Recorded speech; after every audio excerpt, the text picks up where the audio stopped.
Hello and welcome back to Catalan Connections. Well, today my guest is Betlem Burcet from Mediterrània Irish Dance School. Welcome, Betlem. Thanks very much. How are you since the last time I saw you? Very good. Yes, very good. Many things happened in your life. We'll talk about all that. But first, let me ask you, for the viewers, what is Mediterrània? Mediterrània is a project, is an Irish dance school that has like different locations all over Catalonia, mainly in Barcelona and Girona. But we are a bit everywhere. Like we teach in different locations in different cities as well. Mm-hmm. So it's like a proper Irish dance school with like 3-4 different teachers and different assistants as well. When did you decide to create this Irish dance school? It was back at 2013 when I came back from I did a master's in Irish dance performance in Limerick. It's in a university like in Ireland. And when I came back, I said, okay, why not? I'm going to teach everything that I know now. So I started teaching like a small group, like 4 or 5 students. And well, the school has grown like so much all over this year. How many students are there now? At the moment, there are like over like 100, 115, because we have like 2 different lines. One is in like focus on English and the other one in Irish dancing.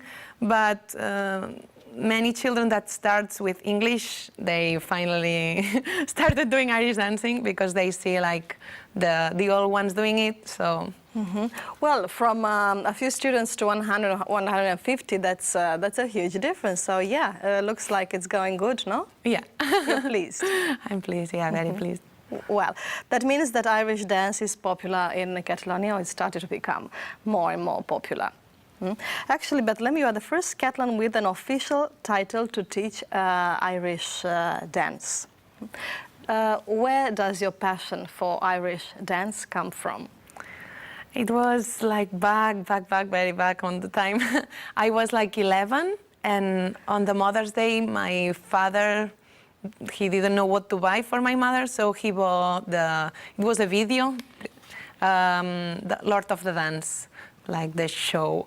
And I've seen it with all my family, with my like mother, my granny. So I remember the moment that we were all like looking the show in the TV. Yeah. And I don't know. Watching I was show like, together. yeah, I was very excited.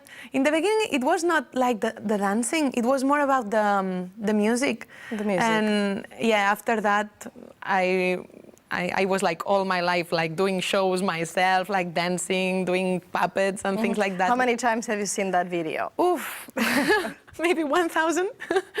Yeah, because it was amazing. And then I was looking at it every day. So at the moment that I started doing Irish dancing, I really know how to put my body, and I know everything. I didn't know the steps, but I had the mood and the feeling and the position. Well, exactly. When you mention position of your body, when someone dances an Irish dance, there is a distinctive feature of Irish dancing, which is with the upper part of the body rigid, and the arms really like you can't move them or do anything with them. So it's I think it's a quite a curious thing, no? There are many versions, or there are many legends about this. So what's the version that you think is the most believable or the most possible? There are many of them, but the one that I like it, and I think it's the real one, is just that like the people always like imitate the ones that they do like correct things. So they were going to feixes and competitions, and of course the people who win that competitions, they were not like in this position, so their position was very nice and very confident. So they probably started winning the competitions on that moment, and then the next generations started doing that. So yeah, I think it was more about we really want to be like the best ones if we go to compete. So Yes, we but I take- mean, when someone dances, Yeah. the natural way is to move your arms. Of course, Okay, yeah. to move all your body, not just the legs, no. But in Irish dance, you can't move your arms, and your upper part is rigid. And what's the history? What's the historic Yeah. explanation? Well, of that? there are many. One of them is that like the Catholic prohibited all the how to say it, all the ways to the Irish people To express to express themselves artistically, no? Yeah, exactly. So one of them, it was just to tell them that they couldn't move. I don't know if that's true. That doesn't really make a lot of sense. But in some way, I feel like the Catalan people is very similar to the Irish in that way, because we don't really need to move a lot to show our feelings. It's just sometimes we feel everything inside, and they have the same. It's like it's very hard to jump like 1 meter without moving your arms. Exactly. It's How so do you do hard. that? I think it's Abdominals. because the natural thing is to move all your body, no, while you're dancing. Yeah. So to dance with just half of your body, I guess that's extra difficult. Yeah, it's so hard. But I have to say that there are few styles of Irish dancing. The one that I love it's like Irish step dancing, that it's more like river dance, Lord of the Dance. That's the competition style. But then I like to say, because it's true, in Ireland there are many of them. There is one that it's called Shannos, that is the old style. And it's very interesting to me because it's very similar to the tap dancing, and they move their arms. Not a lot, like the arms are not choreographed, but yeah, they move the arms. And then in the north, like in the Northern Ireland, they dance another style that it's called a dance festival. And I have friends there, and they dance so beautiful. Like they don't move their upper body, but they kind of move a bit the head. So it's not as strict as the other ones. It's not that rigid, it's more relaxed. Like what about the smile?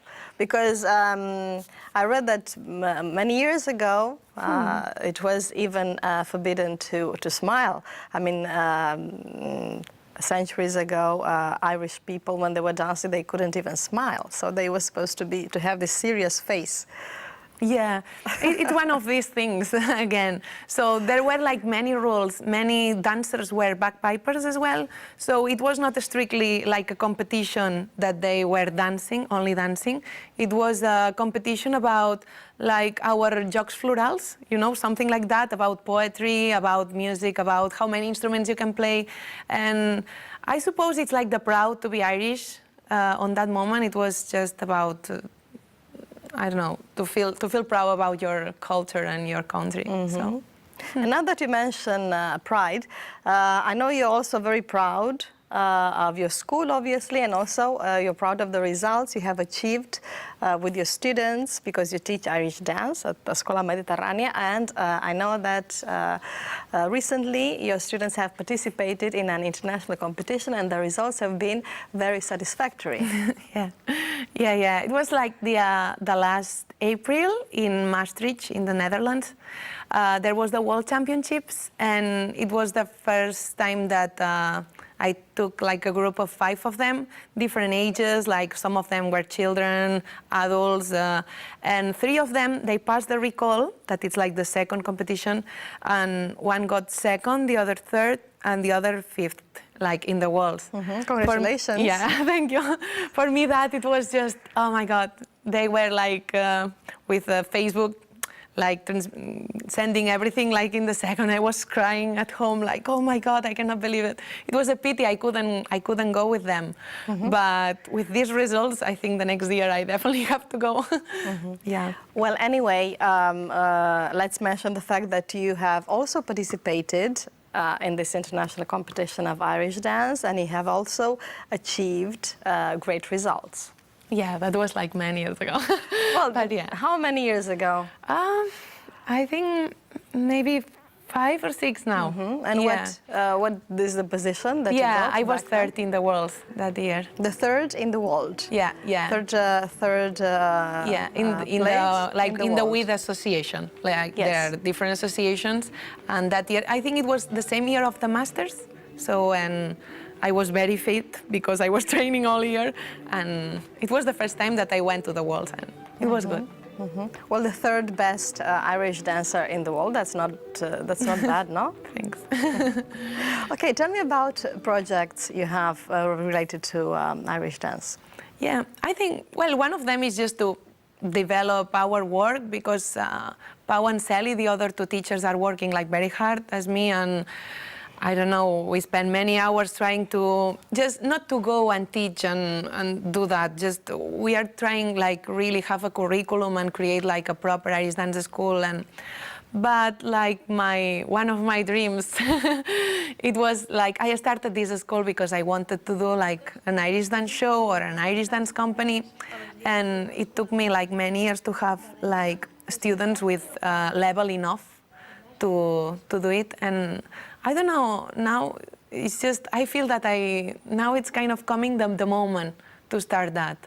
So I composed the music like maybe 9 or 10, I was just a child.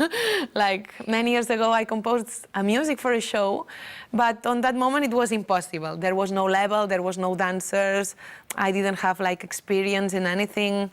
And I think like my way now is going onto that. So the idea is to create a project, like a show, related to Irish dance and music. Yeah. Oh? Well, with all the material that I've learned, like with many years, and like with contemporary material as well. So yeah. Does this exist here in Catalonia? Has anyone done this before? At the moment, I don't think.